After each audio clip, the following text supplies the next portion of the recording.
because I never trust what it says until I see it on YouTube. And now I see it on YouTube, so. All right. Let me get my screen pulled up. And my chat. If I can find it. There we go. All right. Welcome to the 100th episode of the NPC show. Holy shit, it's been 100 episodes. Pretty crazy. So welcome to episode 100. So tonight I wanted to do something special for the 100th episode, and I thought, what better special thing to do than to play Wizards and Warriors, the game that I wrote my book about. Because I still haven't played it after 100 episodes. And on top of that, I got the book right here with me. So I will be using my own player guide. So we can see how bullshit it is. Just kidding. But actually the player's guide that's part of the reason why I haven't played Wizards and Warriors yet on a live stream. Because I burnt myself out on Wizards and Warriors, so.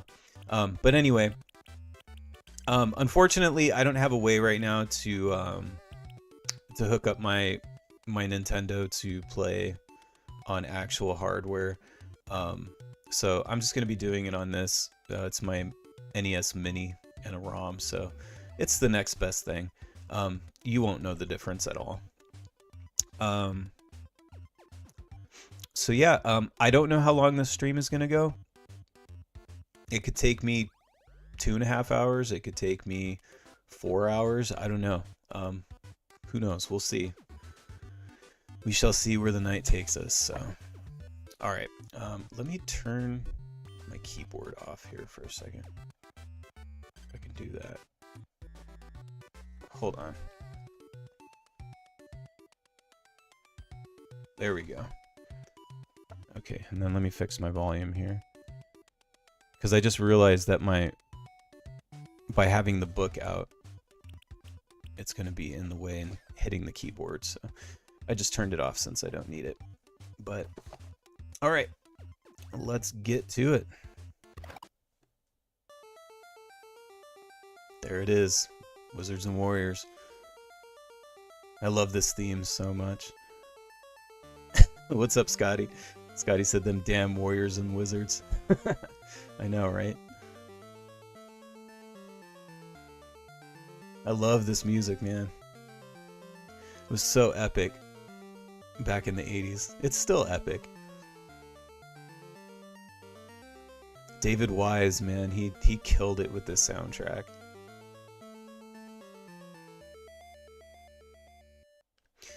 The soundtrack is a big reason why this is one of my favorite games and like why it stood out to me so much. All right, here we go. Let me jump in here real quick, and I might press pause. Okay, so again, I'm gonna be using my own book, my own player's guide, and you know, we'll see how it goes. You know, I've got all the stuff in here, like, you know, all the characters and like you know, the story and like what the buttons do and all the sort of like ins and outs of the game. You know, what the enemy drops are, like your health, how that works, points, blah blah blah, but you'll just kind of see as I play. And the big part that I want to use the player's guide for, and we'll see if like it actually helps me get through this fast, is, you know, I go through like what you're supposed to do. Like there's like faster ways to go through these levels, you know. And a big thing with me is like I have a shitty memory. Which is crazy considering I'm a musician. I can remember songs like the back of my hand. Like I can remember how to play all my songs and you know, things like that. But when it comes to shit like this, I always forget. So that was part of the reason why I wanted to write a strategy guide, or a player's guide rather. But anyway, I kind of go like in order, you know, like get the keys and then like what order to get them in. And so like in this case, blue key, pink key, red key. And then like I tell you like what items and gets, or what items you need to get and whatnot. What's really handy is I put the maps of all the stages. So, but anyway, I'm just going to kind of keep it open, you know, for reference if I need it, you know, who knows if I'll need it or not. So let's just go through it. I have no idea how long it's going to take, but we'll see.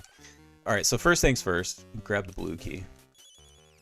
Oh, that was the other thing I was going to mention is, unfortunately, that weird thing that I always deal with on these streams, which anybody who's watched any of these 100 episodes and has seen me play retro games knows this. I'm having that issue with the flashing. So when I get hit and I flash, I don't know if you're seeing it on your end, but I completely disappear off the screen like for like a second. So that is going to make things rough later on. The only good thing is that, and this is what's cool about Wizards and Warriors, is that there's no end, like game over screen. Like there's unlimited continues. There's not unlimited lives, but there's unlimited continues. And the big bonus is that you continue like literally right where you died. So it's basically like you're playing with unlimited lives. So that'll make it cool. Whoops. Alright, let's do this one. Scotty said, yep, it flashes on our end as well. Yeah, see how I'm just completely gone from the screen? So for those of you who want to end up playing this game later, it won't do that for you. Like, you'll flash, but you won't completely disappear. Like, you'll actually be able to tell that your character's on the screen. But, you know, it shouldn't be too bad, like, early on. There's this stage in particular near the end, which is basically like a, it's a castle. You have to climb up like these towers and shit. Whoops, see there, it fucked me up. And there's these little platforms that appear and disappear, and that's going to be probably rough, but we'll see. The other thing too about not playing on actual hardware is there's a tiny little ass hair bit of lag, which if you're used to like playing it a certain way, it can be kind of annoying. Oh. Some people really don't like the way that this game controls because it's a little floaty, but I never really minded it.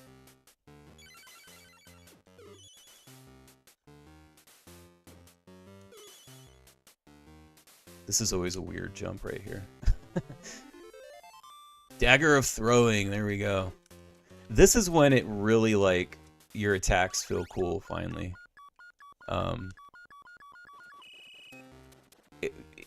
For a game where you have a sword, it really ends up just being about, like, throwing. It becomes a projectile game because you're just really, like, trying to hit people with your dagger and later your axe. Oh, shit. That music will probably get really annoying. That's the music for when your health starts to run low. Drives a lot of people crazy. Boots of Force. The Boots of Force are... Oh shit! I'm gonna have to make that climb again. I missed the key. I meant to jump up there and then I also missed the key. There's gonna be a lot of that. But again, like, there's really no penalty because unlimited lives. But the Boots of Force are a really important item because I love this music. When you press select, you kick, right? So, oh, there's no chest down here anymore. But the reason it helps is because you end up not needing keys for chests because you can just kick them open. You still need the keys for doors and whatnot, but it definitely makes, you know, if there's a chest nearby and you don't want to have to like, you want the item in there and you don't want to have to get the key, you can just kick it open. And there are other items that you can get, like when you get certain types of items, they replace other items, and the boots are something that can get replaced, unfortunately. Oh shit, I'm trying to get up there. This is a weird one to get up here. You can jump off of an enemy. It's kind of hard to do. Oops. That's partially why it's hard to do. There we go, got it. Alright. It has a weird like Mario mechanic where you can jump on top of enemies too to kill them. But you have to do it like just right. Oh yeah, see, I didn't get the red key, but I can just kick that open, see? So now I have the shield. I still need to get the red key though. Roy said the death animation is cool. Oh yeah, with his little leg hanging.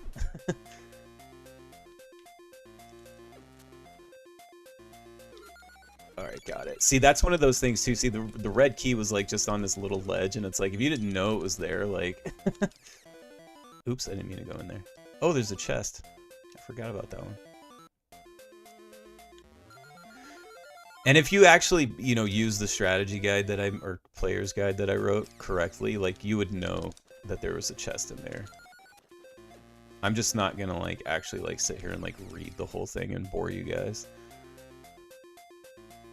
But I am gonna use it when I inevitably am like, I don't remember what to do here. But yeah, I haven't played this, I haven't played this since I wrote the book. I think maybe I popped it open for a second and like maybe played through this stage, like the first stage, but aside from that, I haven't really played it. Which, I mean, as you can imagine, like writing a book like that, it's like I don't even know how many times I fucking had to beat it. And not only having to beat it, but like, you know, playing each level like over and over again, like going through every single fucking nook and cranny and, you know, figuring out where every single item is, like how many points you get for each individual item, how many points you get for killing each individual enemy, like where all the fucking gems are, like, oh my god. And there's like all these like areas where there's like hidden gems, which I do note those in the book. Because I don't even know where they are, like off the top of my head. I had to look some of them up.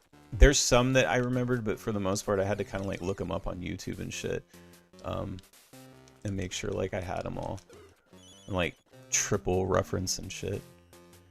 Okay, so now we go here, and then this is an important one where like, here, watch. Let me pause it really quick. I do note here,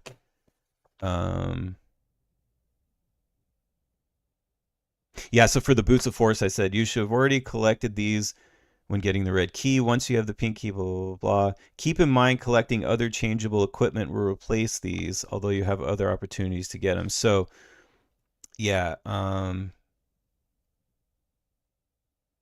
there's other Boots of Force. Where is it?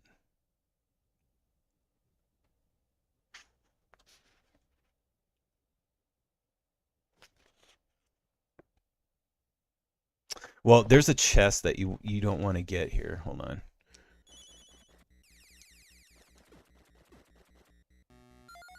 I believe it's the second one. This music is really cool. Oh, I'm gonna die. Give me the meat! Alright. So I think this one's okay to get. Oh! Or here, let me see. Okay, so here we go. Descending the tree.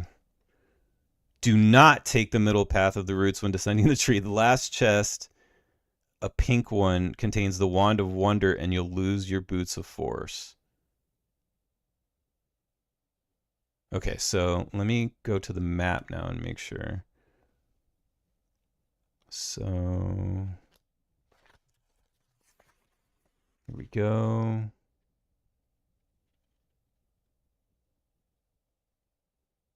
Okay, yeah. So on the map here, yeah. So basically, yeah, there's a chest at the very bottom that you don't want to get. So just kind of hug the side. Whoops.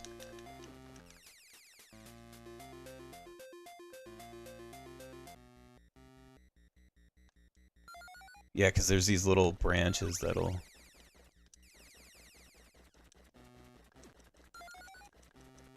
And I kind of don't need anything else because I've already got them.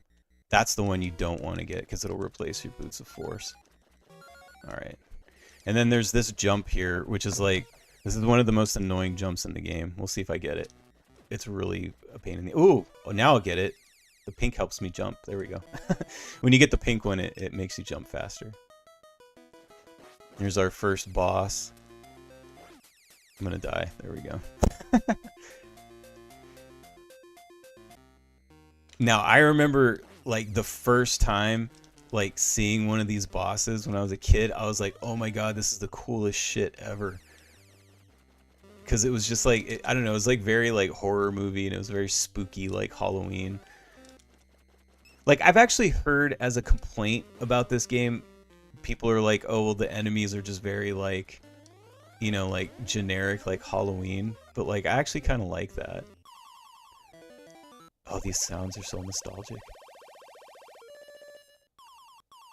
Love it. Do, do, do, do, do, do, do. Lucinda. Alright.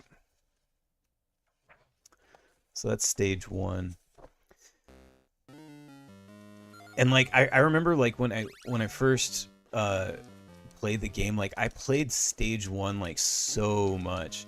Because it was actually like it was kind of hard at first, you know, like I couldn't really, like when I was a little kid, it was kind of difficult for me to like grasp everything. Because I was pretty young.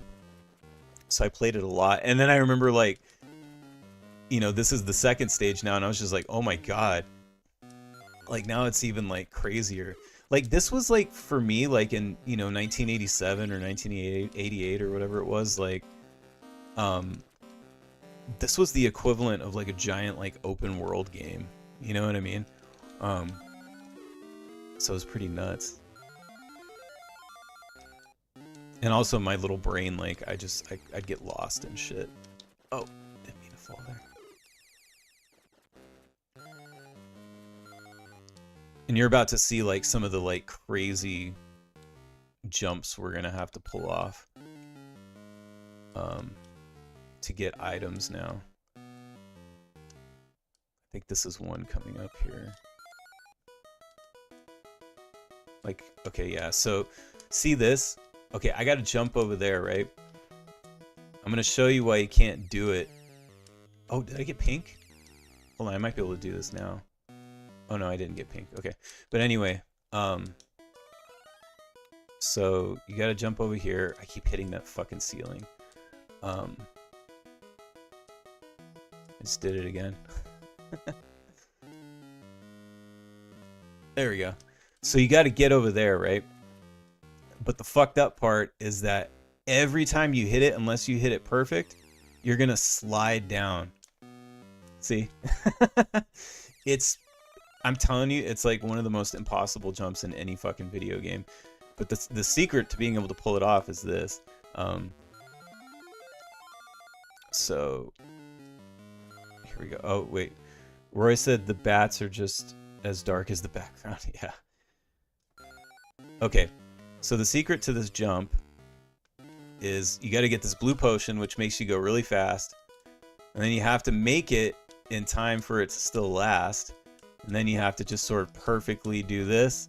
Oh, I fucking missed it. And that's how you make the jump. And I missed it. It usually takes me about 17,000 tries before I get it right. I don't even remember what item is there, but it's one that's important. I know that. I'll look in the book in a second. Fuck. I'm not going to make it. It's already too late. I'm going to try anyway. Oh, I'm not going to make it.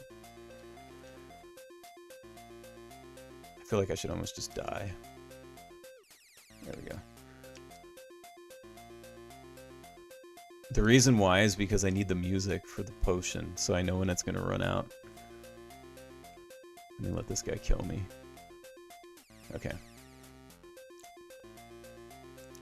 Let's try this again.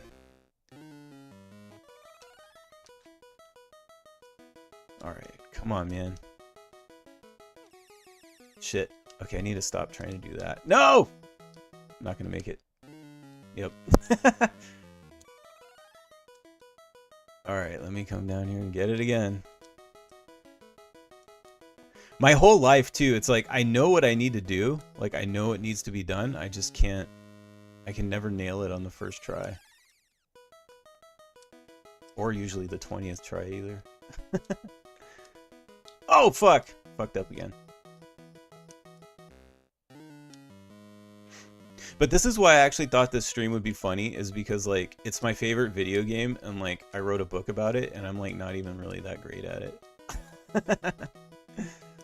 There's, like, totally people who... Oh, fuck, I missed it again. There's totally people who can, like, speedrun this shit. But that's kind of the thing with video games, is it's like, you know, a lot of people, like, their favorite video games... It doesn't necessarily mean it's like the one that you're the best at. It's just the one that's the most fun to you. Or like you have the best memories about. I just missed it again. You know, and like stuff like this, you know, maybe if this was a rental, you know, and you rented it or you borrowed it from a buddy or something like that, you would be like, this isn't fun, like, I don't want to have to make this jump, like, whatever. But it's a whole different thing, like, when, like, your mom bought you this game, and it was, like, this was, like, all you had to play for, like, a year. You know what I mean? It became fun. Like, I want to make that jump. Like, this is the most fun shit ever. Oops. I should probably just try again. Whoops. Oh, man, I just really fell. Guess I could get some of these other chests. Ooh, the pink potion. Pink potion makes you jump higher. Not high enough to get on that. Oh, I wonder if I could... Shit.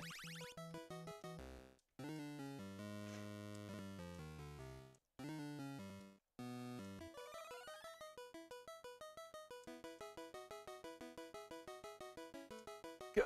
Oh, I can't even get up there. Damn it. Sorry, I'm gonna try and get some of this other stuff while I'm down here. Oh, fuck! I have to get it again. There we go. Get up there, bitch! No!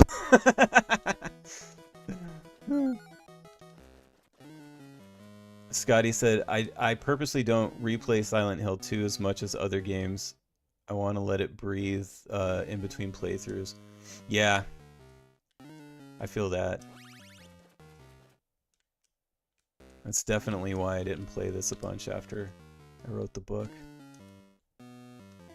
Because the other thing too was like, I initially was a little scared to write the book because I was like, it's my favorite game, right? And it's a game that is, it's an imperfect game.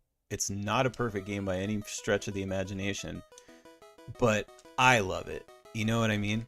And it's like, I didn't want to like ruin it for myself because it is sort of like an imperfect game and shit. And I was like, if I play this too much, am I just going to like fucking hate it and like never want to play it again?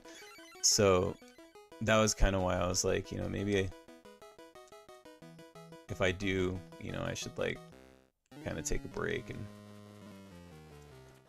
because I kind of started doing the live streams like right when I had finished the book. There we go, potion levitation. Oh, yeah, you need this one for like here, I guess I can show you. That's why I was fucking up here. You need it for stuff like this, like, so you can see you can levitate. So watch. So now if I get the pink one, if I can make this jump, fuck. Oh my god. Here, I'll show you when I get back up here. We can get back up here. Damn it. But anyway, yeah, I had started doing the live streams like right when I finished the book, so it was like, you know, my initial sort of like thing was like, oh well, what a perfect way to promote the book. But then I was like, I don't know, man, I just like played a shit ton of this game, like I don't want to make myself hate it. So it's been long enough now. Can I just do it from here? Oh, I wonder if I could. Maybe not. Give me the pink potion.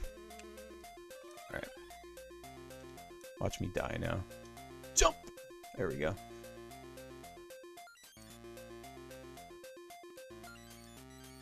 Ah. Oh, there we go. Get up there! I guess I can't do it from here. This helps me with this one, I guess. Oh, I probably could have used it here. Oh, I don't even need it. Okay. Alright. See, this is exactly why I needed my own player's guide, so I can remember all this shit. Okay, so let me now try this again. Maybe my little boots will help me out. Probably not, though.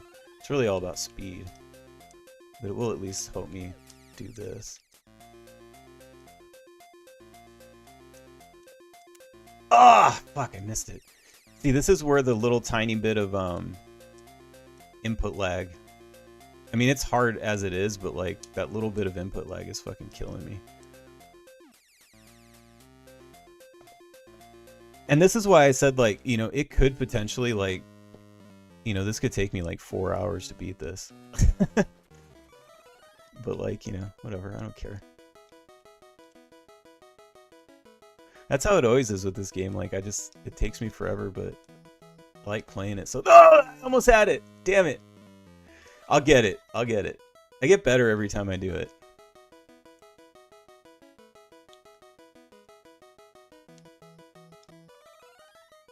I probably shouldn't have got it from that angle. Whatever. Let's go, buddy. Come on, we got this. Let's go. No! Fuck, I got the wrong potion.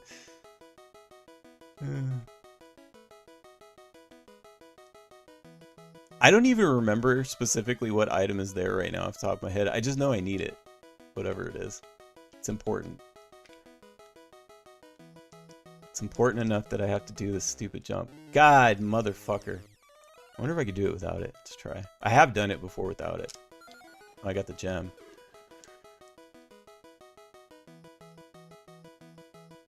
Oh, fuck. What's really lucky is randomly sometimes you can get a potion, a blue or pink potion in this area, or like kill an enemy kind of closer and get one, but it's like real random luck.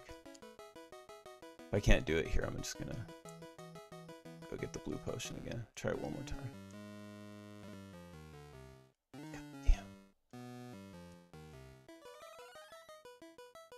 Yeah, I remember like me and my cousin would just like, I don't think it's gonna take out. It's not gonna take hours, but we would try this for like hours. Oh no, the flashing! It got me. Son of a bitch. Goddamn flashing, man. I completely disappeared off the screen. I knew that was gonna be a problem. Like before I started, I told my wife, I was like, you know what I forgot about was the disappearing thing. I was like, that's gonna be a problem. I guess let me go up here and... Did I get what was over here yet?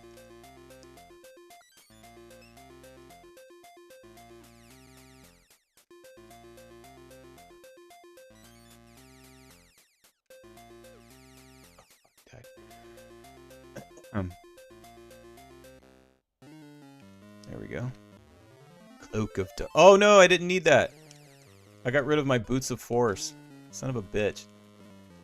See, I should have read in my guide what to get and not get. Now I don't have my Boots of Force anymore. And I think it's a while before I get the Boots of Force again. And I need the Boots of Force for the lava. Although I think there's a chance to get them before the lava stage, but we'll see. Roy said I should get the GameCube out and try to speedrun Metroid Prime 2. Ah, fuck me. The only game that like I'll ever try to speedrun again is Contra. Any other game, like, I don't really enjoy like trying to do that. It's like it's too stressful.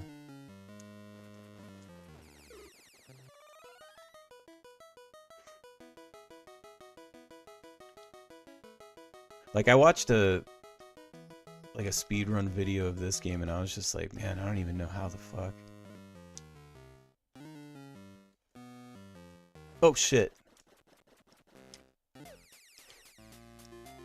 I'm just not built for fucking speedrunning games. It's definitely not my personality type for sure. Alright. Hopefully I can even do this without dying. Fuck. No! I jumped over it. God damn it. Here's what we can do real quick. Let's look in the guide and see what's even up there so you can know what I'm trying to get, at least. So... here we go. Look, this is even look what I called this section. I said, float like a butterfly, sting like a controller being thrown at the TV. It's the Feather of Fall, so we do need it. This is actually an easily missed item that makes the game much more enjoyable. It's also incredibly annoying and difficult to get to. I can't even count the number of times I cursed at my television or almost threw my controller across the room in frustration. This is going to take a lot of attempts to get the timing right, so just be prepared for it ahead of time. Get ready for 10 of the most, I said 10 of the most annoying and stressful jumps of your gaming life. So the best strategy is to grab the blue potion from above where the Feather of Fall was. So you'll want to start on the right where the blue potion spawns so you can grab it with a running start. As soon as you grab it, haul ass left and up, then up and to the right where the ledge is that you need to get to. This should be about 10 jumps, with the final one being into the narrow little path leading to the chest with the feather. Don't be surprised when this takes you many, many attempts. So you'll probably have to go back and get the blue potion and try multiple times. While even more frustrating than this, it is possible to get it without the blue potion, but the timing is so precise that it's nearly impossible. I've done it before, but it's not worth it unless you're a glutton for punishment. So just so you know, like, I mean, this shit is crazy. I do remember the reason I said that it's going to take you about 10 tries is because, like, I think, like, at one of my sessions when I was...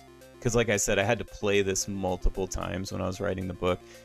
And, like, one of my sessions, I did do it in, like, 10 tries. But anyway, I'm gonna let myself die so I have full health to try this again. What's up, Nate? Nate says howdy. You came at the worst part of the stream, because this is probably going to be the thing that, like, we're going to spend the most time on this section. 1, 2, 3, 4, 5, 6. Fuck! 7, 8, 9. Yeah, it is 10. Okay, that's why I said it's 10 jumps, because you can't miss any of those. You have to get it in those 10 jumps. Like, if you kind of fuck up, you're not going to have the timing right. I was wondering why I worded it like that. Why did I say 10 jumps? It's because 1, 2, see, I already fucked up. I won't be able to do it now. You have to get it in those 10 jumps.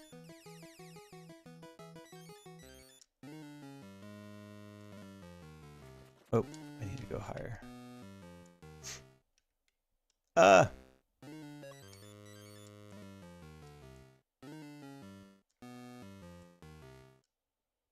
let's try this again. And yeah, doing the running start is pretty necessary. Alright, 1, 2, 3. Oh, I'll try again.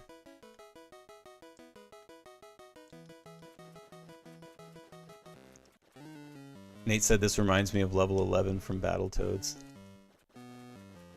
Same company. 1, 2, 3. Fuck me! This input lag is fucking killing me.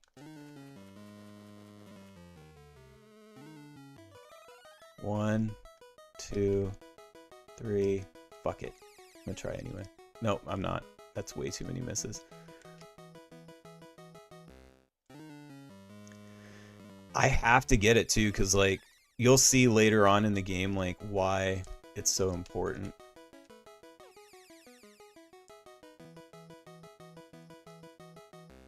Fuck! Let's try doing it this way. Oh, damn it. Ugh.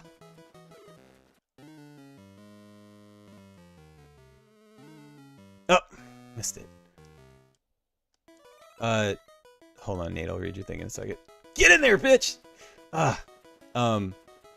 This is a rare game. Never heard of this one. Yeah, it's actually like it was their second NES game. The first one was like a winter sports game. Was their very first NES game. Before that, they were just doing shit for ZX Spectrum. Because Rare's British or whatever. But yeah, this was their second NES game after that winter sports game. It's funny too because like when you play it, you know, if you've played other Rare games, you can kind of see the sort of lineage, you know, of like, because a lot of the people who worked on this game, well, not a lot, but some of the people who worked on this game, you know, would go on to work on, you know, some of the other games like Battletoads and whatnot. Fuck. Oh my god. But anyway, so what's up there? That feather of fall thing. Basically what it is that when you fall, if you press up when you're falling, you fall really slowly. And it's like completely necessary in later stages where there's like really high like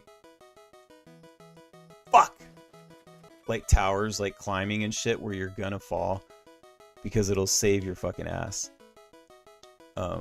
For me it makes the game like almost impossible like unless I get it.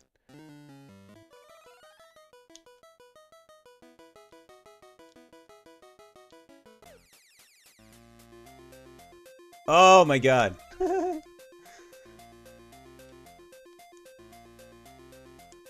See, and I had thought about like I was like, you know, I can be like a wimp and I can practice before I do my live stream. And I was like, no, I'm not gonna practice. I'm just gonna go in raw and just see how it goes. Maybe I should have practiced. Alright, here we go. Come on. I got this. It's definitely been more than 10 tries though. Fuck me. Oh god. Nate said I'll definitely give this game a shot at some point. Oh yeah, I always recommend it to people like you know, add it to your list of games to try before you die kind of thing.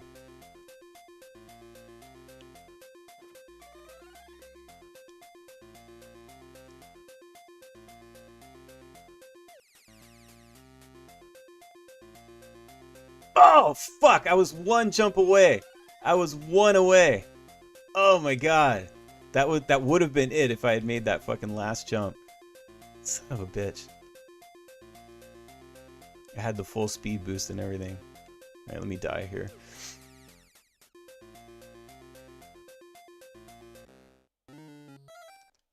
All right. Oh!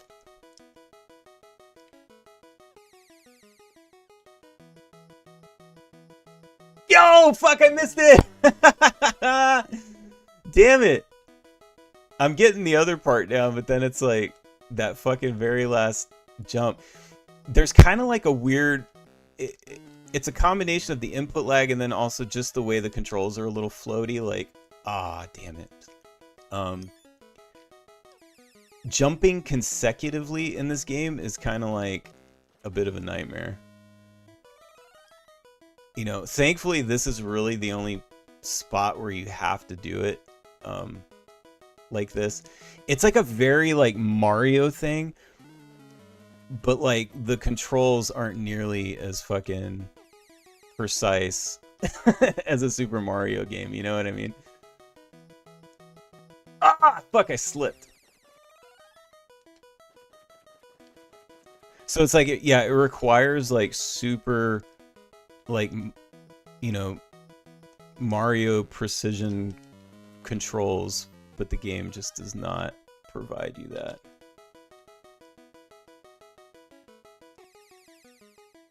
Or like Mega Man or something, you know? Get in there, bitch! Yeah! Woo! Oh, feels so good. All right. Now look how slow I can fall, see? All I have to do is press up and I just float, look. Look how beautiful that is. Whee! Super important item, I'm telling you.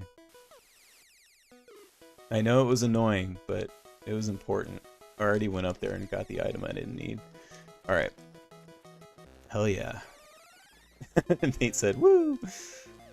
Alright, now we can fucking proceed with our game. I'm telling you, that was going to be the only thing that was going to take forever. So we got that out of the way. It should be smooth sailing from here. Scotty said, hell yeah, brother. Hell yeah. I was starting to sweat there for a minute.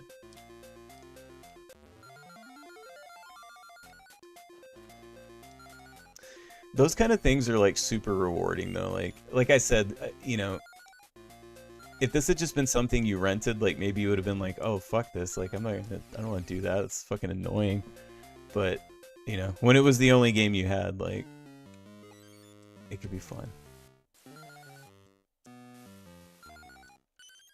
There's a lot of these little hidden gem things where you can collect gems. That was another thing that was a pain in the ass for writing the book, was very time consuming, was finding all of those. Like, oh my god. And then like once I had found everyone that I thought that I could find, then I had to go like look online on like YouTube videos and stuff and see if there was any I had missed. And I can't remember specifically which ones, but there was like, I think there was like 2 or 3 in the whole game though, which isn't too bad, but that I didn't find, and I had to look them up. But afterwards I was like, I don't even know, there's like no fucking way I would ever find those. Alright, so the secret to this boss, I mean, the bosses aren't really hard. You're practically invincible anyway, you know, with the ultimate or unlimited lives. But the best way to do this is to just do this. Just run, and all these little fuckers will follow you. And then when you get to the end, turn around and just fucking have at them. And then you just have to take out these 2 guys. This is where your throwing dagger comes in handy, because it kind of boomerangs back to you, so you can just kind of do shit like this. Oh man. Let's see if I can do it without dying. Oh, he did a weird turn on me, fucker. What's up, Shode? Shode said, hola, chat. Hell yeah, you made it for fucking the big 100th episode. I was hoping some of the regulars would show up tonight for the big 100. Finally playing Wizards and Warriors and shit.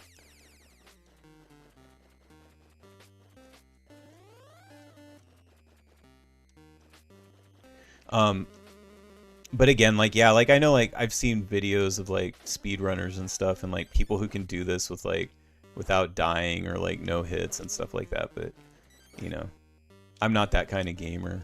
I'm just about like I just want to beat it. You know what I mean? That's the most I can ask for. These sound effects, when you go through this and all the points adding up, is my favorite. Oh, so rewarding. Shode said, oh, sweet, didn't realize this was the 100th episode. Congrats. Thanks, man. Yeah, dude. 100.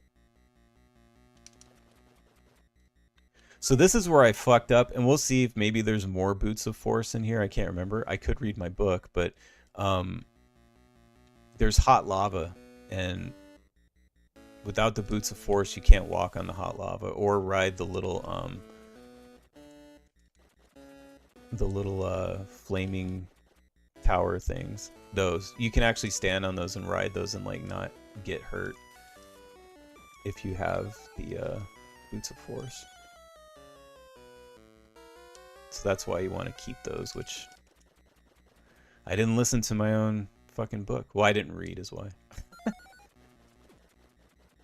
I like how I was like I sort of like for this stream I promoted it as like, oh, I'm gonna be reading my own book or using my own player's guide, and then I didn't even use it. And then what happened? It fucked me up. Hot lava. Bubble. There we go.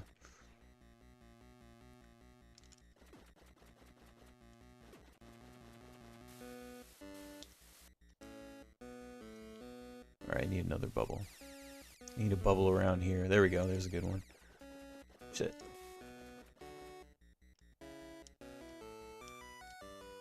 Damn it.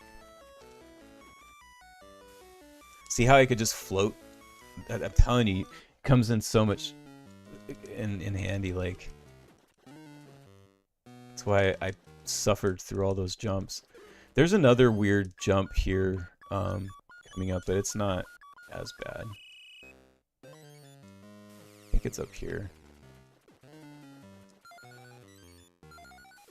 But we've got the floaty power, so we should be good. Oh, shit.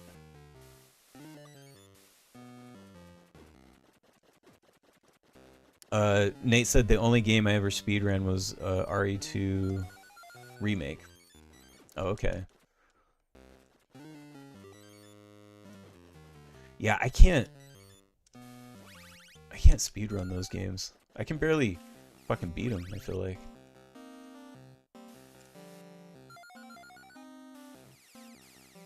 That red key, gems.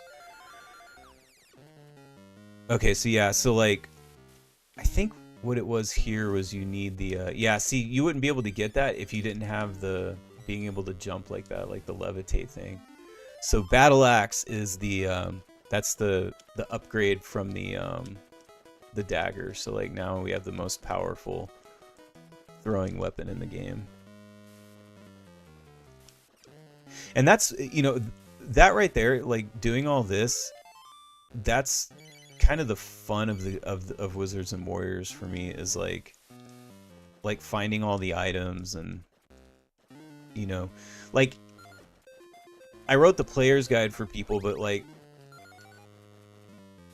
I guess because kind of like in a way it's like I wish that there had been one for me when I was first playing it. But honestly, like part of the fun was just like figuring out where all this shit was, you know.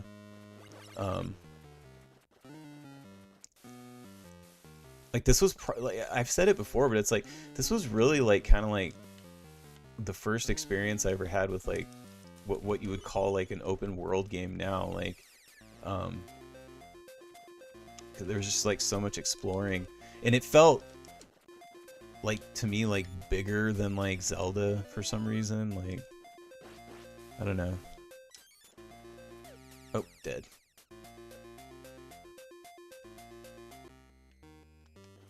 Oh, get wrecked.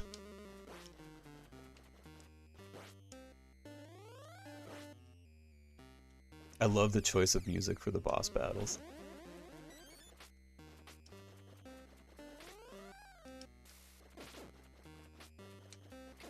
Get wrecked, little ghost. Alright. That level was fast.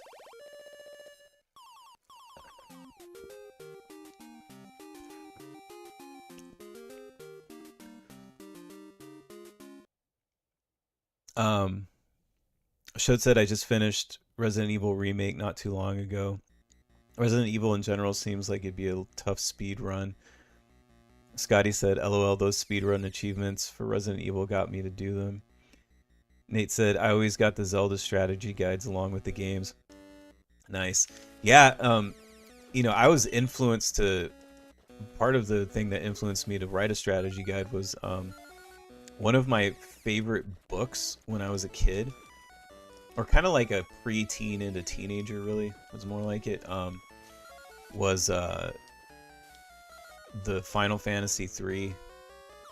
Well, technically it's Final Fantasy 6, but at the time in the US it was Final Fantasy 3.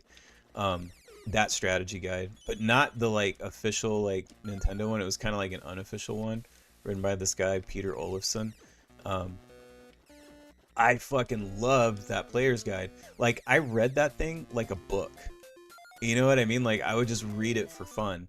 Like, even if I wasn't, you know, necessarily like trying to beat the game at the time or anything. Like even after I had already beaten it, I would just read it for fun. And it had like great illustrations and stuff. Like, it had all the Yoshitaka Amano artwork and everything. And yeah, I loved that fucking book. Again, I'm not using my player's guide, so we'll see. If I get stuck, we can... Maybe that's just how I'll do this tonight. Like, if I get stuck, I'll refer to my player's guide. So I feel like it'll be, like, probably too slow. Like, if I just, like, am going page by page, step by step through my player's guide. Oh, fuck. There we go.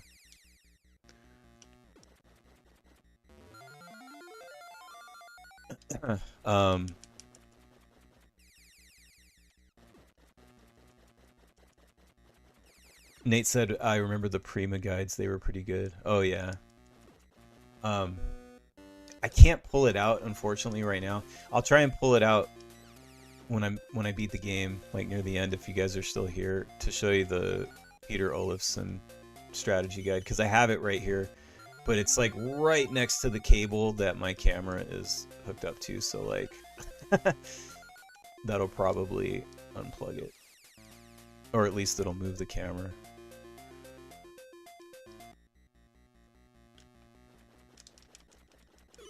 But when I wrote the Wizards and Warriors guide, or just the book in general, but particularly I guess the guide, I wrote it in a way that like I wanted people to I wanted it to be something that was fun for somebody to read. Like, even if they weren't gonna play the game, like they just wanted to read something fun, you know, that was like video game adjacent or whatever, that it would still be fun to read. So, I think maybe I accomplished that. I got the stupid Cloak of Darkness again. I hate it so much. Should have been reading my player's guide, and I know that was there. That will save you if you ever do play this game and you actually do the player's guide. It'll save you from mistakes like that. Like I should have kept my Boots of Force like this whole time, but I grabbed that chest that I didn't need to. So yeah, reading it ahead of time, or like reading it while you're playing, like going through the levels, will definitely help you.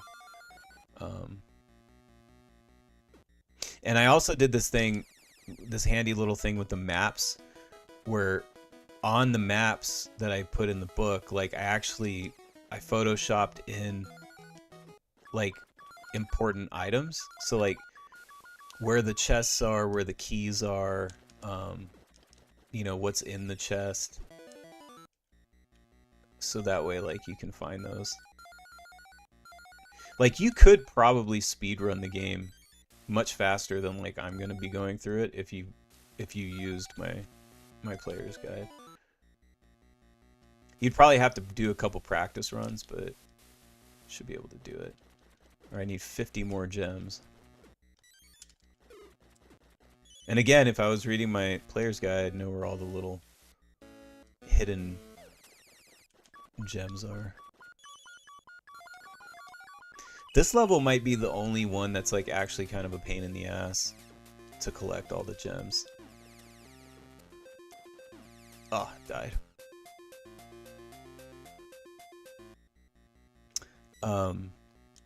Shode said player guides are fun to have, even if just for the art and maps. Yeah.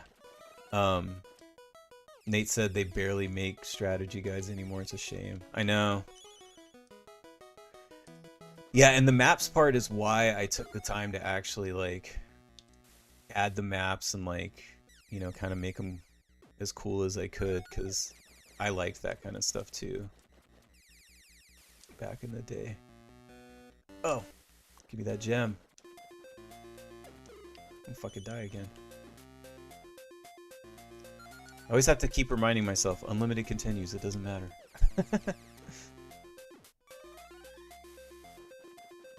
It's the best perk about this game.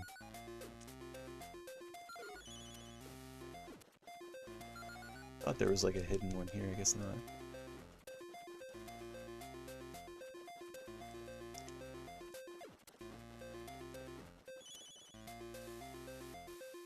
Do do do do do do do do do do do. Roy said the death music has this adventure jingle. Yeah, the death music is the only music that like I don't like, and the only reason I don't like it is just because it's like it's such a short little loop that it's like, you know, if you don't die right away, it's like, fuck, I don't want to fucking hear this shit anymore. Like, it makes you almost want to die because it's like looping so hardcore. Okay, we got enough now.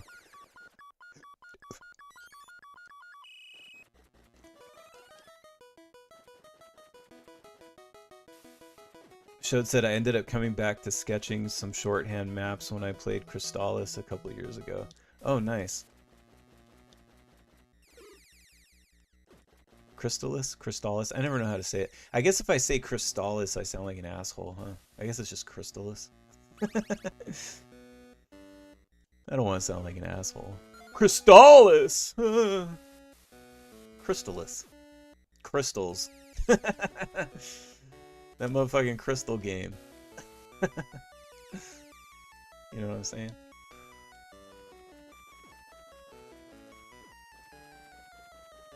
Alright. Shit. No! I don't want the Cloak of Darkness, god damn it. That's alright, there's another one down here, I can just replace it. There we go. I'd rather have the Wand of Wonder. Although I don't really use that one either, so it doesn't really matter.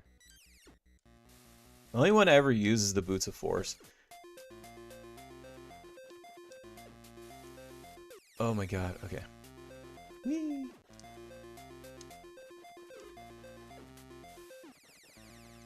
I haven't gotten any of the keys. Shode said, I think I say Crystallis. Saying the other way sounds like you have a lisp, lol. Crystallis, Crystallis. Crystallis? Which one sounds like a lisp? Crystal. Crystallis. Maybe that sounds like a lisp. Crystallis. Crystallis. Crystallis. That's a fucking fun game though. Like, regardless, like that is a cool game. I love that game. That should be one that I should stream at some point.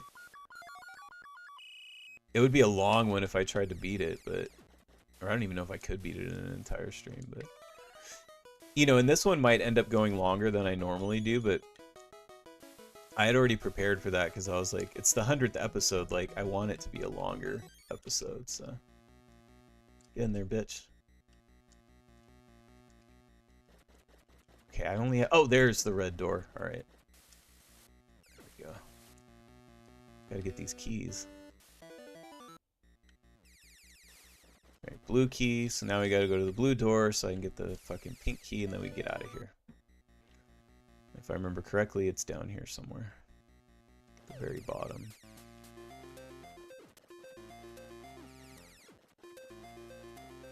Or not.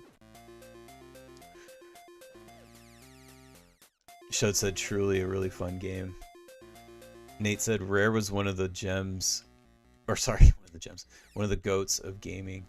Yeah. Yeah, I think them being sold to Microsoft is like one of the worst things that could have fucking happened to Rare. It sucks, man. Like, it's like Microsoft bought them and then they just like didn't do anything with them. Now there's just no games from Rare, like, ever. It's a bummer. They put out that one Killer Instinct game, which was really cool. And then it was like, yeah, keep doing that, and then they didn't.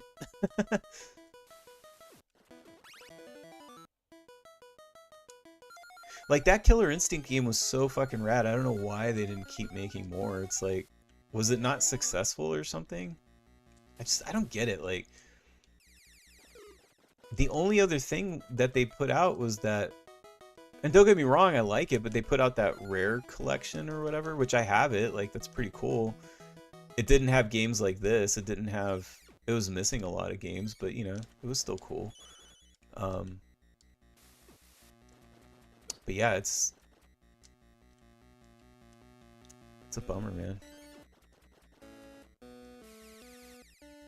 It's like the worst thing with, like, corporations, like, you know, big corpo, like, companies like Microsoft, like, when they buy, like, a little tiny studio and then just don't do anything with them. Not that Rare was super tiny, but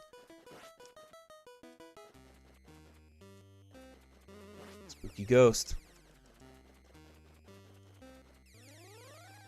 Oh, I might actually die on this boss. I'm gonna have to actually try. Ah.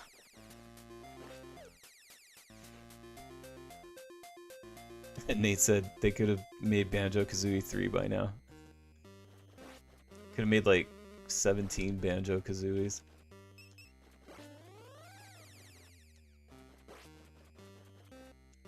Yeah, see, this disappearing shit is really like fucking me up. Oh well. I got him anyway. It's done. There we go. Showed said unfortunate, yeah. What's unfortunate is that Wizards and Warriors is still fucking locked on the NES, man. There's the Rare collection for Xbox, and then also Evercade just put out a Rare collection, and it has like Battletoads Arcade and stuff like that, but none of them ever have Wizards and Warriors. It's like, I think it's because it's stuck in rights hell because of Acclaim. So it's like, you know, I think if I remember correctly, like Acclaim owns the rights to the name and branding of Wizards and Warriors, but then like Microsoft and Rare own the they own the game itself, like the Nintendo game itself. So it's like, and this was when Throwback Entertainment, at the time, Throwback Entertainment owned like the Acclaim catalog, or part of it, and that's how I found out, was from them. But you know, Acclaim has like Acclaim is back, so I don't know like where it stands now, but I would imagine it's still the same thing where it's like, if they got everything from Throwback Entertainment, then they still own just the sort of name and branding, but they wouldn't be able to do it because they don't actually have, oops, the rights to put the game out. Scotty said, one of my favorite fighting games ever. Yeah, that game is great, man. That's another one that I need to stream, that I haven't streamed. I always kind of forget.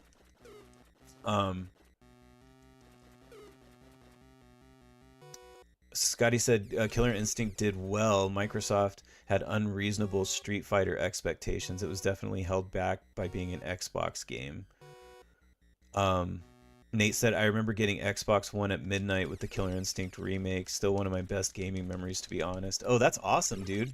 That's a really cool midnight gaming experience. That's cool.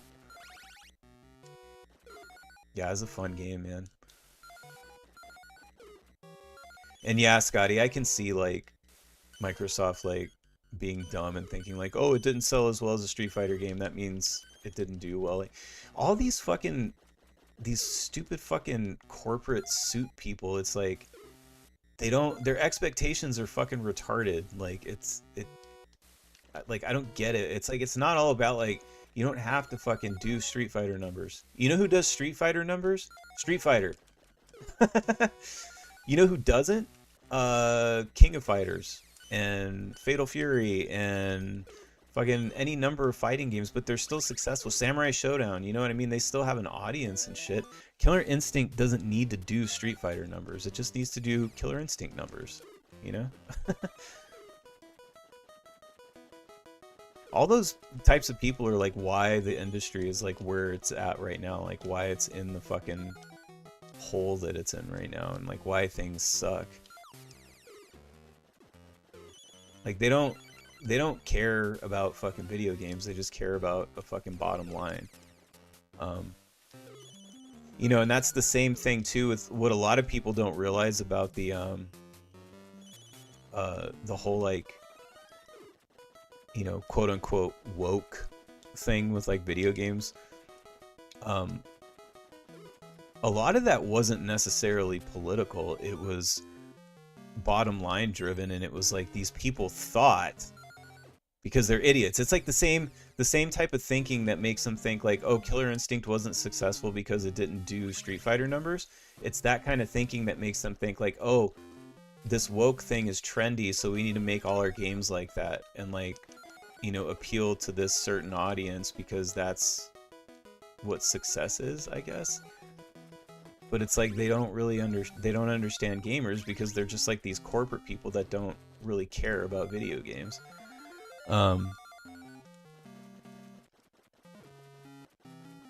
Scotty said even Tekken can't do Street Fighter numbers. I know, right? Yeah. And it hasn't stopped them from making fucking Tekken games. Dead or Alive is another example, you know? Nate said once gaming becomes a niche hobby again, it'll get better. Yeah, you know, and it will. I mean, it'll... Shit. I think, honestly, like, we're not far away from that happening again. I think, like... Oh, shit. Hold on. Let me make sure there's nothing else up here. Oh my god, I just did it again. I think we're close because I think part of it is it's like... It's kind of becoming uncool to be a gamer again, which I'm, like, totally fine with. I'm like, hell yeah. Let's make it super uncool again. I don't want it to be cool to be a gamer. I want it to be like super duper fucking lame. I want being a gamer to be like the lamest thing you can possibly be. Oh, there's my Boots of Force! Hell yeah. Hell yeah, brother. That's what I want. I always want Boots of Force. Although I don't really need them now at this point in the game, but whatever. Now that it doesn't matter, I have my Boots of Force again.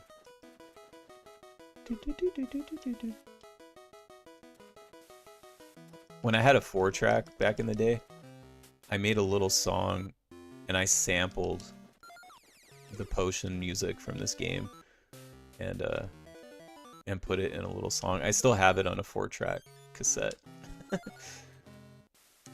In a shoebox with all my 4-track tapes. I need that meat. Got it.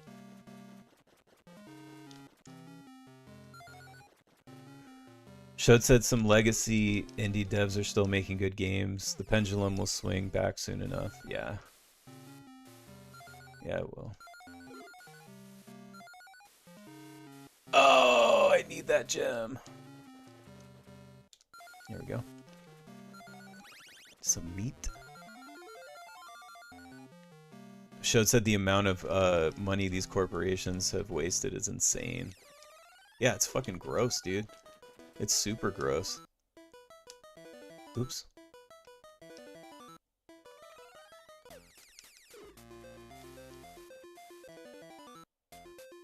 Especially when you think about the one that always gets me. Well, there's two, but one in particular is there's this, it goes around every so often where it's like they'll show this photo of the original team who made Doom, right? And it's like, you know, what is it, like 6 guys or something like that? And they just look like these normal, like, fucking, you know, whatever, like what you would expect like a computer nerd in the 90s to look like, you know, dudes. And you know, that's what it takes to make like a great game. It doesn't take, you know, $1 billion. It doesn't take $500 million. It just takes some guys that want to make a fucking video game. I think the team that made this game was 6 people. 6 people made this game. It's fucking awesome. And it probably cost them nothing.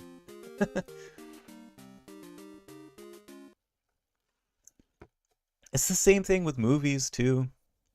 You know? Just because you spend $350 million on a movie doesn't fucking mean it's going to be good. At all.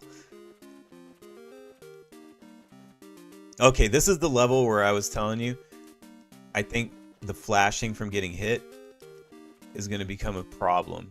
Because, see those things up there, those eyes? They're shooting arrows, right? And these blocks are moving in and out.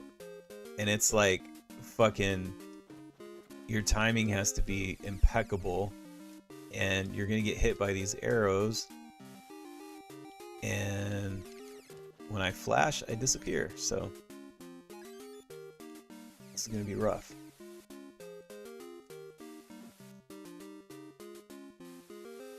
You can stand on these though, which comes in handy. Fuck me.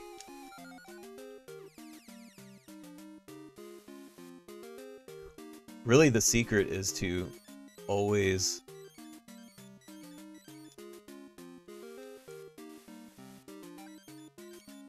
stand on these things. There we go. I might end up having to refer to my player's guide at a certain point here. This was the oh fuck. This was the level that when I was a kid it kind of broke me and I couldn't do it. I couldn't do it for like fucking years, man. Like I think like I don't know, like let's say like I was, I don't know, 8 or 9 or something. Or no, more like 7 or 8 when I played this. I didn't fucking make it up this goddamn tower until I was like maybe 10. This fucking shit broke me, dude. It was so bad. Hopefully it doesn't break me tonight. It is a motherfucker. Shit. See, and this is why I was saying I needed that floaty item. That's why I did all that fucking jumping back there. Was because I can't do this without the floaty. Alright. Oh my god. Get up there. Ugh.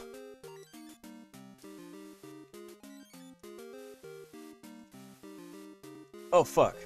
Let's go. I don't have the key! I don't have the key. Again, we could look in my book and find out where the key is, but maybe I should. Let's do that. What am I thinking? Let's look in my player's guide. Let's press pause. Let's find where the key is. If this doesn't sell at least one book. Okay, so we're at the top of the tower. Here's my nifty map So we're at the very top tower with the pink door. So the pink key. Let's see. Pink key, pink key.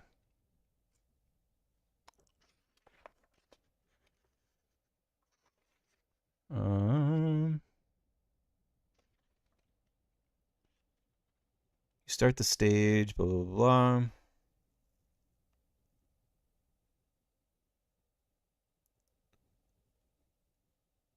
I'm looking for where it says the pink key is.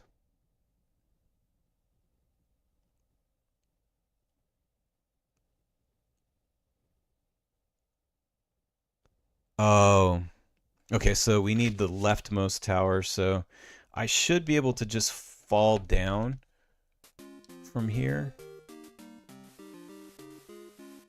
So this is where the floaty shit comes in handy. Oh, look, I fell right on it.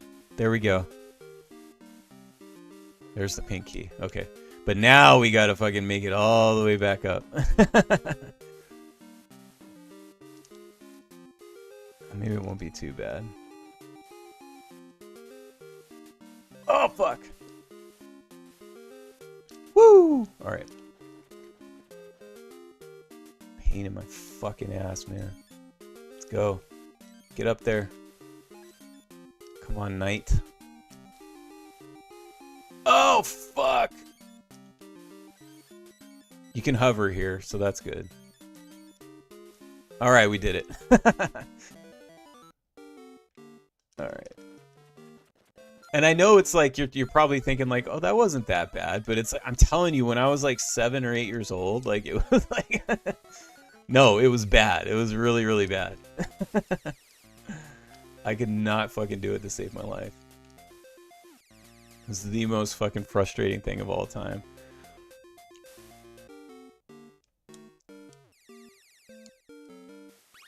But I remember like the first time like getting in here, it was just like, oh my god, I fucking made it. Like, I can't fucking believe it. Felt like I beat the game. And it was like, I still have like a whole fucking another stage to go. 2 stages, really. I love the music. David Wise kind of reuses this melody a little bit in another game. In this game called Anticipation. He kind of uses a little bit of this melody in it. I literally can't see myself because of the... when I start flashing.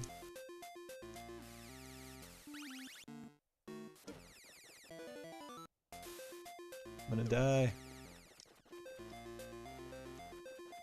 Alright, we got the red key. Shit.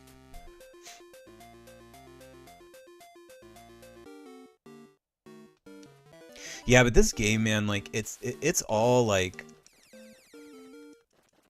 I know it's, like, sort of like people say this all the time. It's, like, the trendy thing, but I don't mean it in that way. I just mean it in a very sincere way. This game is all about the vibe. Like, it's just... it's all vibe. And it's, like, I don't know, there's just nothing like it, like... The only game that comes close to kind of feeling like this game, and I brought it up before, and if you've watched me play that game, maybe you're seeing it a little bit, but it's Nightmare on Elm Street, the NES Nightmare on Elm Street. And, you know, it could be also because it was also a rare game, you know what I mean? And I've always wondered if, like, they used, like, maybe a little bit of shared assets or something, but, like, it just, they do feel very, very similar. And, you know, it could just be like some of the sound effects and things like that. Alright, so we need 2 gems.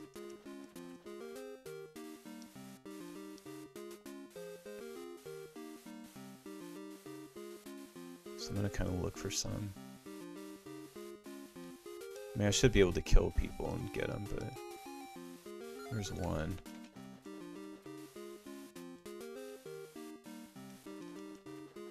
I probably should have checked there.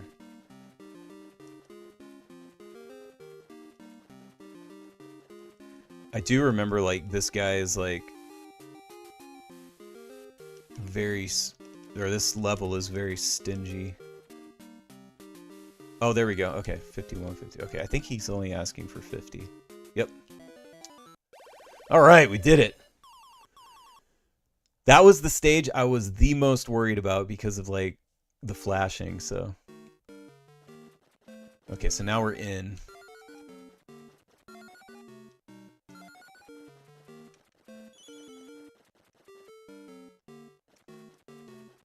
I might get a little lost, but let's roll with it, shall we? See how I do. Okay, so we're gonna need 200 gems and a blue key to get out of here. So let's try and remember that. 200 gems and a blue key. Although, you know what?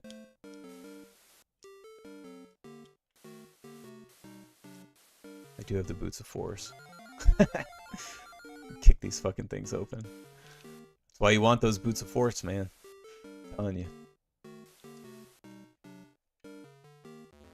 Hell yeah. Oh, there's a controversial thing right there. Shode said, do you like the sequel for this game? That's something else that I talk about in the book is I know a lot of people like the second one. I don't like it. It just doesn't feel right. It doesn't feel the same. I know it was a different guy too. Like the guy, it was like pretty much like a one man job for the developer, but like it just felt too different. I don't know. It wasn't for me. Shode said I haven't played either of them. This somewhat reminds me of Faxandu. Yeah, a little bit. Yeah, I could see that. There's a lot of games like this, kind of, at least aesthetically, you know. But you know what? This game for me was like, it kind of like has almost more of like a Dark Souls feel to me. It's kind of like Dark Souls before Dark Souls. Or like Demon's Souls in a way, because he's just like this real basic knight, you know what I mean? And I like that about the character, that he's sort of like this just generic knight character. I enjoy that. I'm a big fan of like medieval kind of stuff, and I like his look. I'm gonna need that gem. Ah, fuck. Get in there. Got it. Oh, shit. Yeah, we're almost through here. We just got to get past this one, and then there's like one more. And that one's relatively short, if I remember. Or it's kind of like 2.5, I guess. But I'm not even at the 2-hour mark yet, so... You know, we'll see. Maybe I'll make it through. I already forgot what key I needed. Oh, blue key. I need a red key too. But yeah, man, I'm glad that this was the game that... I'm glad I waited so long, because I couldn't think of a more perfect game. The only other game that would be more perfect for a 100th episode would be if I played Street Fighter 2 for the 10,000th time. That would be the only game that would be more fitting. I think at this point, the games that are associated with me the most are probably Street Fighter 2 Champion Edition and Wizards and Warriors, so it's like, it had to be one or the other. And I'm sure people would rather this than me play Street Fighter again for the millionth time. You guys are like, we've seen him fucking play that shit enough. Especially because I don't use anybody but Ken. Maybe I'll have to do a Ryu playthrough. So it's like just the same thing. I guess I could mix it up and try and do like a... I do like, well, at least in Alpha, I like using Sagat. So I could try and do a Sagat run at some point. That could be fun. Chud said I would have voted for this. Awesome. Yeah, and the other thing that I'm hoping too is like, you know, because like I said earlier, I didn't play it right after I wrote my book because you know, I started streaming shortly after I put my book out. And, you know, I remember thinking at the time, and I think I even talked to my wife about it. It was like, well, I could, you know, I could stream Wizards and Warriors and it would be like a good promotion for my book. But, you know, I'm like, I didn't want to, I was kind of burnt out, you know, like, because I had to play it so much to write the book. I was like, I don't want to hate the game. But anyway, yeah, like, now that I'm finally doing it, it will be good promotion to, you know, once I beat it, I can cut this into a playthrough video. And by cut, I just mean chop off the very beginning and the very end. And then put out a playthrough video, and then, you know, maybe it'll sell a book or two. Be nice. Especially because, like, I don't have a publisher, you know what I mean? So it's like, the only way that I'm ever going to promote this book is, like, word of mouth and, like, you know, the 10 people or 12 people that like my shit on X. So, I think if anybody's, like, actually looking for a Wizards and Warriors playthrough video, you know, and they see this, they'll, you know, if they're gonna be watching a playthrough video, they might be like, oh, cool, like, this guy wrote a player's guide, like, so. And it's not just a player's guide. For those of you who don't know anything about my book, it's not just a player's guide. It's like, it's literally everything that there is to know about Wizards and Warriors. It's all about, you know, who made the game, like, the making of it, everything that I could find, like, a little bit about the history of Rare as a company, you know, and I talk about the sequels and, you know, the future of the franchise, which there is no future, but whatever. And then, like, yeah, like, I talk about sort of my history with video games. Oh, cool. Shode said, is there a link for the book? I'll share it on some gaming discords I'm in. Yeah, I would appreciate that, dude. Yeah, there's a link to it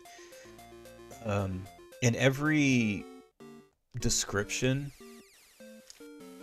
for the videos that I do. If you look in the description, there's always a link to like, you know, my band and my X accounts and all that, but there's also a link to the book. It's on Amazon, so if you type in Wizards and Warriors and me, it should come up, but if it doesn't, sometimes you have to type in the full title of the book, which is Wizards and Warriors and me, and then you'll have to type in my name, Daniel Godfrey. But yeah, there's a link in the description. That's probably the easiest way, I guess. Oh shit. Oh, did I just ruin that because I went out? Damn it. Should have said gotcha, I'll find it. Awesome, thanks, man. Yeah, I would appreciate that. If anybody wants to, yeah, share it with people who enjoy video games, I would greatly appreciate that, because, you know, it's the same situation as it is with my band, where it's like, you know, my band, I don't have a label, and my book, I don't have a publisher, so it's like, you know, it's all just word of mouth, but gems, gems, beautiful gems.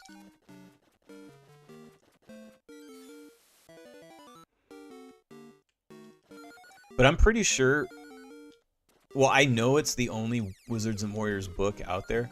But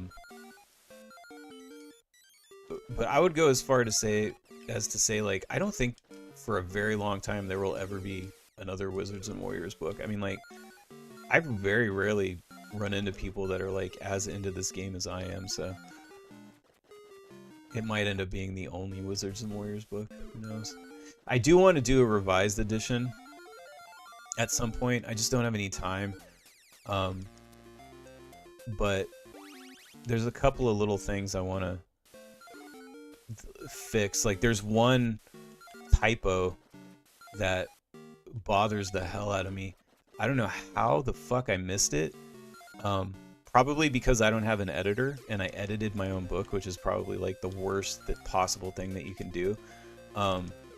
My wife helped out a bunch and she read through it and found a bunch of typos that I then went and fixed. But other than that, like I edited it myself. But I don't know how I missed it, but I put fucking, and it's not that I didn't know, I know it. That's what bothers me. I typed it wrong. I typed in the year for Karate Kid. I typed 1989 when it's 1987.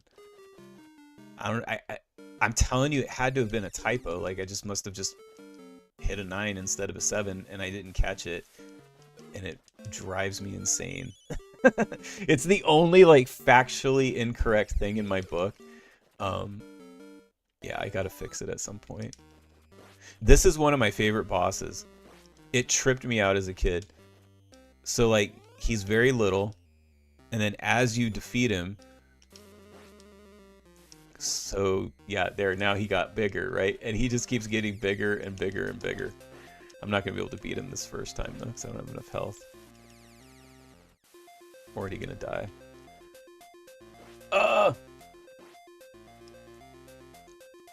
Shit! Oh, he gets even bigger than this.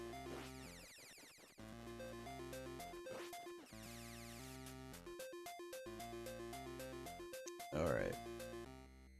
Let me try again.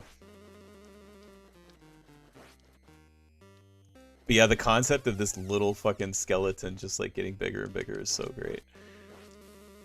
He's one of the harder bosses though. It might take me a few tries. Fuck. Oh! Those damn fucking bones that he shoots. He's gonna get one more bigger. Here we go. Now I have like no health. Fuck, I'm dead. This will probably be the boss, aside from the last boss, that'll probably take me the most tries to beat.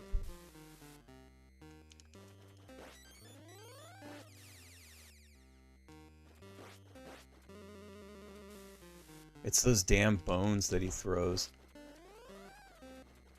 So it's like, it makes it hard to just like jump and... Oh, fuck. Yeah, it's already not looking great. Fuck me. Got me anyway, fucker. Yeah, I'm not gonna make it.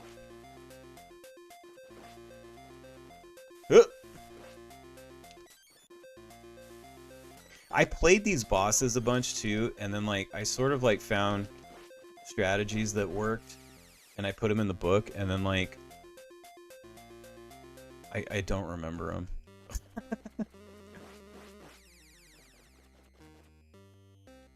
That was probably the hardest part about writing a player's guide for me, was the boss strategy shit, because like if anybody has watched long enough, like you guys know, like I'm pretty much like a brute force kind of guy. So like to actually have to like figure out like strategies for some of these guys, and then like, you know, making sure that they actually work, that was like a pain in the ass. And it's like completely not my play style. I just, yeah. Almost got him. No, don't get killed by the ghost. Okay, got it. See, because I just brute forced my way through that. I didn't even use any strategy, but there is strategy. So it said I'd like to support, but finances are pretty tight right now, especially with Christmas fast approaching. Oh yeah, I get it, dude. It ain't going anywhere. It'll always be there. So, if you ever want to pick it up, cool. If not, I get it. But just, yeah, sharing it with people is like the most I can ask for. That's awesome. All right. Okay, so we're here pretty much at the end. Pretty much.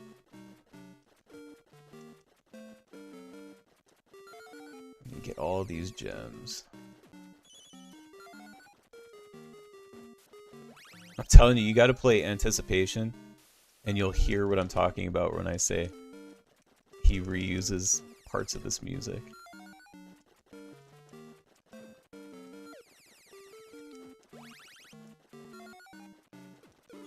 I might have to kill some enemies to get all the gems I need, which is something else that I did mention in the book.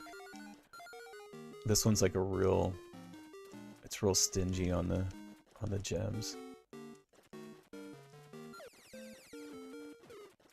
Shut said in the future, yeah, but I'll definitely share it out. Awesome. Yeah, I think money's tight for like everybody this year. I fucking, we ended up just, oh, it's 100 gems, holy shit. We ended up skipping out on getting a real tree this year and just, we pulled out our fake tree.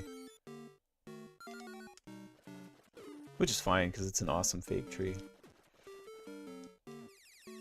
But yeah, I think people are trying to, like, save wherever they can.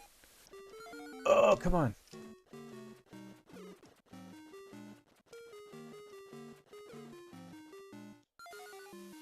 Love this music so much.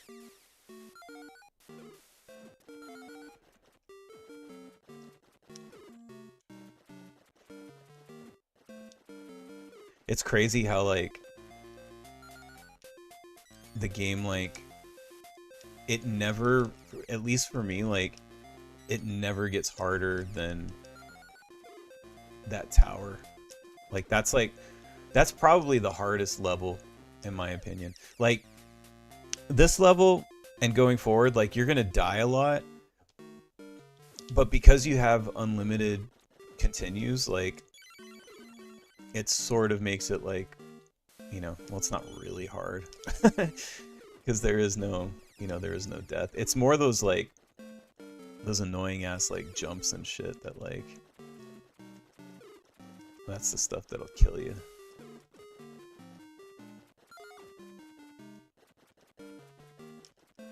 Alright, so yeah, so now we gotta get the rest of the gems we need. We're just gonna have to kill motherfuckers. Because I'm pretty sure I grabbed everything I could have possibly grabbed. I don't think there's anything back here. Yeah. I can get the pots, or the candle things.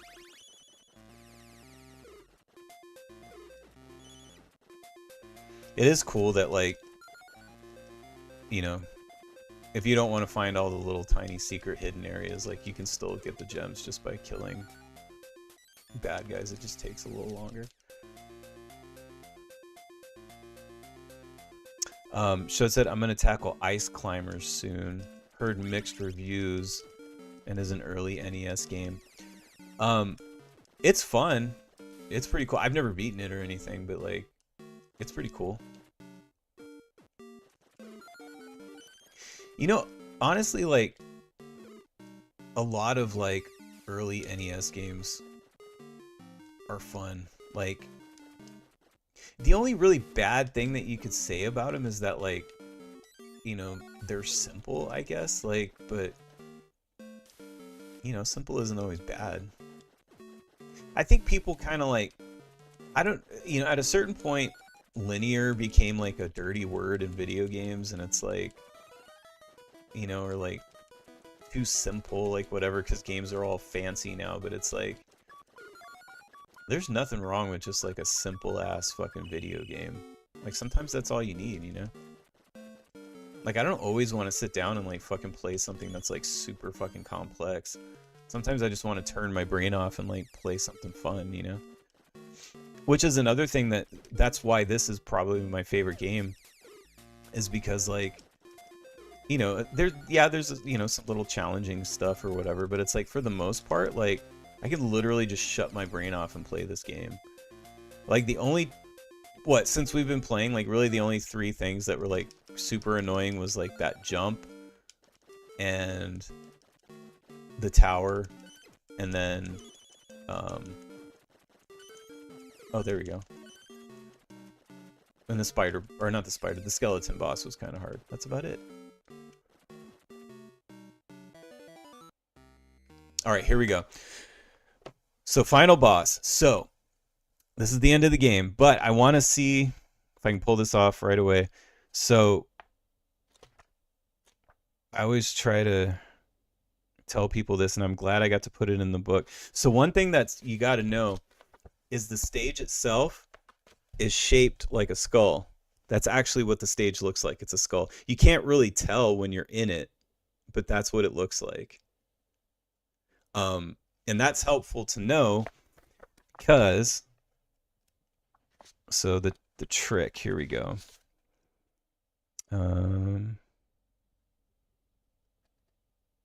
Where do I have the boss? Okay, so I said right here, you may not be able to tell when you drop into the room for the battle, but you're dropping in above the left eye socket of a skull.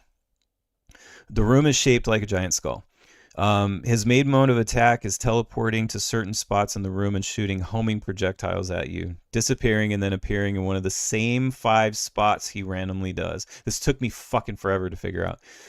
He will also only appear on flat surfaces. So see how, like, watch if I unpause it.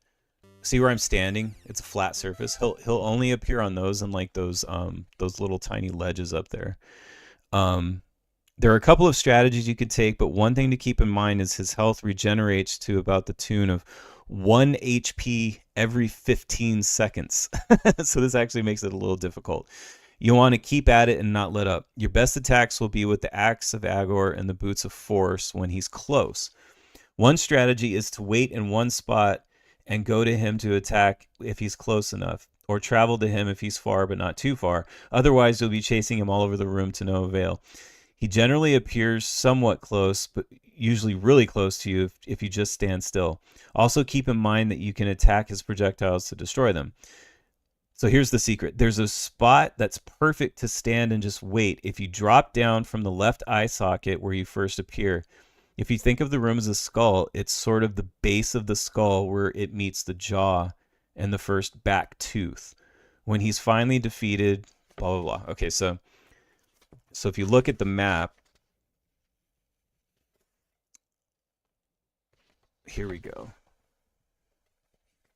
Sort of like here in this area is kind of like the perfect place to sort of chill and wait. It's kind of a little randomized, so it's like, you know, I don't know, like, we'll see what happens. I'm already dying, but sometimes if like he appears right here, I can just kick the shit out of him. But he just killed me, but so this will probably be the thing that takes the longest for us to do. But if he just appears here a bunch... Oh, fuck, he got me from up there. No! Just try and kick this motherfucker. Come on.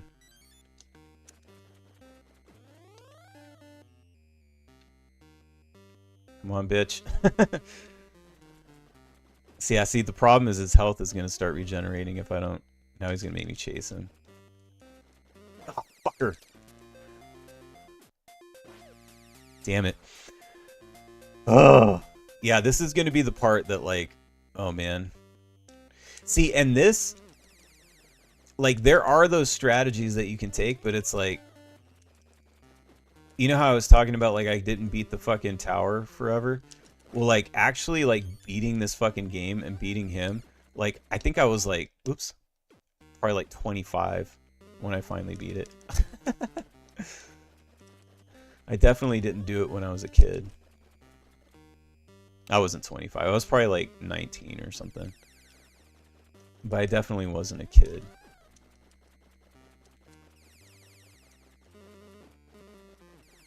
Damn it. Oh my god. Man, this... You know what's really getting me is the disappearing. And I mean, by disappearing, I mean me disappearing when I get hit. Because I can't see where I am. Ugh.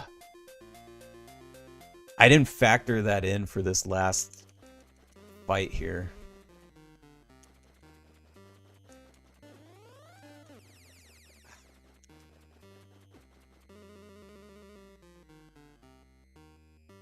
Come on, dude. Fuck. All right, we got him. We got him. Got him really good there. Get wrecked, bitch. Do it again. Come back. Come back, motherfucker.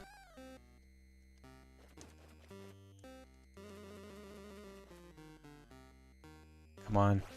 Get wrecked. Oh, I got him! Fuck you. All right. Fucking did it. That went way faster than I thought. Oh, yeah. We fucking did it. Thou hast rescued thy princess. Thy search hath ended. 100,000 points.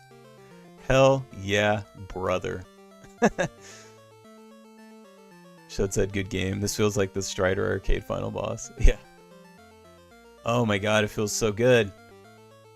Every time I beat this game, it's so fucking rewarding. I've probably beat it 1,000,000 times, and it's like, it's still so fucking rewarding. I love it. We did it.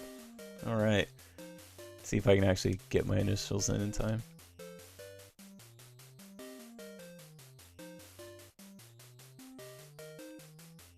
There we go. Look at that, Sir Dan. Hell yeah, brother. I did it in under 2 hours. I thought for some reason I was like, man, this is gonna take me like 3.5, 4 hours. I did it in under 2. Well, that was Wizards and Warriors. So anyway, yeah, you know, here it is. This is the book. I know I didn't use it a whole lot, but you know, it's got a player's guide, and you know, and again, it's got other shit too. Like, it's not just about Wizards and Warriors. I did put, you know, cool stuff like that, and like, you know, but I talk about other things too. I put this racy Sega Saturn ad in here, which was fun. So I talk a lot about, like, you know, my whole life with video games and like my favorite games and stuff like that. So definitely pick it up. And if you like this game, it'll help you. It'll help you get through it. So Shode said I beat TMNT for the first time this year. Felt incredible. Oh, hell yeah, dude. That game's fucking rough. Shode said, congrats, Sir Dan. 100%. Thanks, man. So anyway, that was Wizards and Warriors. And that was episode 100. 100 episodes of the NPC show. So, I don't know who all is still on. I know Shode's still on, but for everybody else, like, you know, I really appreciate everybody who comes out every Monday and watches. I don't think I've ever had an empty stream. I think, Rory, you've probably made it to like every single one. So, you know, thank you so much for always coming out to these. Scotty, you've made it to like nearly every single one. Fucking Jay Chan, Shode, Nate, everybody who's been here since the beginning. Like, I really appreciate you guys coming out and supporting this. It's super cool for me. You know, I've talked about sort of reevaluating, you know, after the 100th episode, because I'd noticed that, like, you know, YouTube has been kind of fucking me with, you know, views and stuff like that. But, and the other thing is that I'm getting ready to do the new Icarus record. So, you know, I'm wrapping up vocals on the demos, and then, you know, we're going to start drum tracking here within the next probably, like, I don't know, 2 or 3 weeks. Next month at the latest. We're going to start drum tracking. So my focus is going to be pretty heavy on that. Honestly, like, I was pretty bummed about the fact that, like, I felt like I wasn't getting any views on YouTube, and it was kind of starting to feel pointless. But then every time I do a stream, I'm like, I have so much fun, you know, playing these games and stuff. So, you know, I'm not going to say that, like, I'm going to stop after this episode. Like, they may become a little more infrequent if I get really busy with the record. Like, once I start doing, probably when I start doing vocals for the record, for the record itself, like not the demos, but for the actual record, I might have to start taking some days off here and there. So we'll see. But it just may be a little infrequent. I might take a Monday off here or there, but yeah, definitely playing this game again. Like, it made me. I don't want to stop doing this. Like, it's super fun. Who cares if I don't get views? I have a good time. So, where I said the fun is what matters, dude. Yeah. So it said, I enjoy your streams. Don't get discouraged by views, but also handle your record priorities. Yeah, the music priorities will always come first. So yeah, I definitely probably will be taking, here and there, I'll be taking time off. But like, I don't want to stop doing it. I'm not gonna.